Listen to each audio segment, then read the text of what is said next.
Hey guys, welcome to the Kasper Konnect here with Justin and Cassie and Josh and Drew.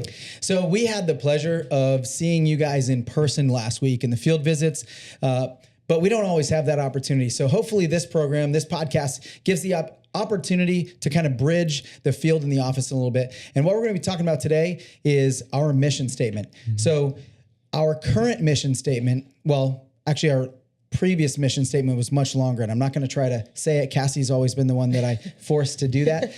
But our current mission statement, what we're moving to, it's kind of version 2.0, if you will, is Kasper Electric exists to honor Christ through delivering electrical excellence, building stronger families, and always leaving every connection better than we found it. Love it. And we're going to talk today about the first part of the mission statement, right, Drew? Honoring Christ, yeah. And so I guess the big thing that kind of makes like the elephant in the room is like, there's some people that have come to be working for Kasper and they're like, listen, I'm like not a Christ follower. So what does that mean for me? I think it's super important to talk about that. So thank you. You certainly do not have to believe what we believe to work at Kasper. We love you regardless of your belief system, and we're glad that you're here, and we're glad that you're part of the family. And so believing what we believe is not a requirement, but we tell you that because we want you to understand what we believe and where our decision-making comes from. And our belief in Christ and living in a way that honors Christ is the filter by which we make decisions, by which we interact throughout the day, by how we handle things, how we handle ourselves.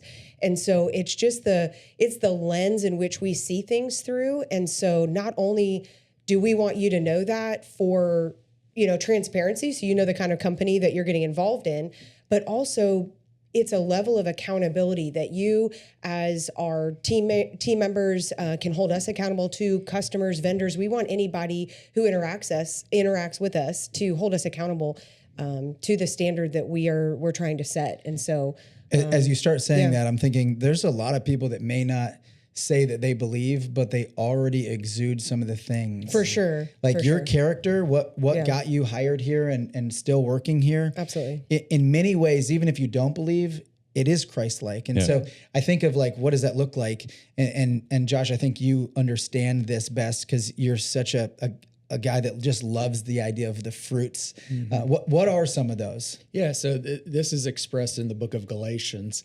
And it gives the imagery of a tree. And so trees' purpose is to produce, right? Whether it's a shade tree or a fruit tree. And so it gives this analogy of a fruit tree. And so it explains the fruits of the Spirit. So our purpose on what we're supposed to do is to produce love, joy, peace, patience, kindness, generosity, faithfulness, gentleness, and self-control. And so I think that's a great example of when you talk about why we make decisions or what guides those decisions, how we treat people, is that's kind of a great baseline. Absolutely. And I love the idea, like, even if you don't believe that, these are still the things that I think everyone would agree are what are the results of a great moral human being. Mm-hmm. And I think that's where we get like really the heart of morality is the person that lived the perfect life in Jesus Christ. We're here to honor Christ. It's like, let's do our best to live. I think a lot like of times him. people say, oh, they're good people, right?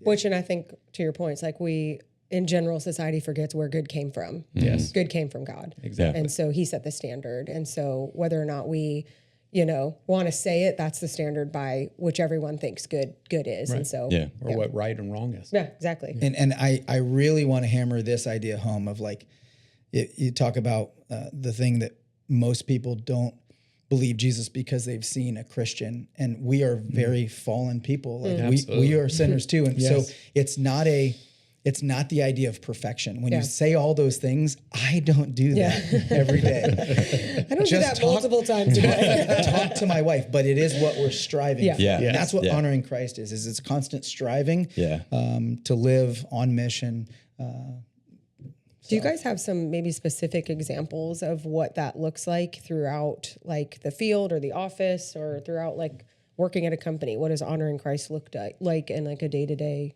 environment? Yeah. Well, I think it's easy. Sorry, but I think in construction, Yeah.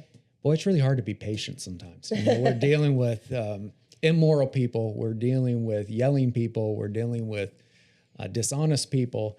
And so it's our job to exude patience with the people that we work with, the people we serve, whether that's the inspectors, the general contractors, the engineers, the architects, even fellow employees.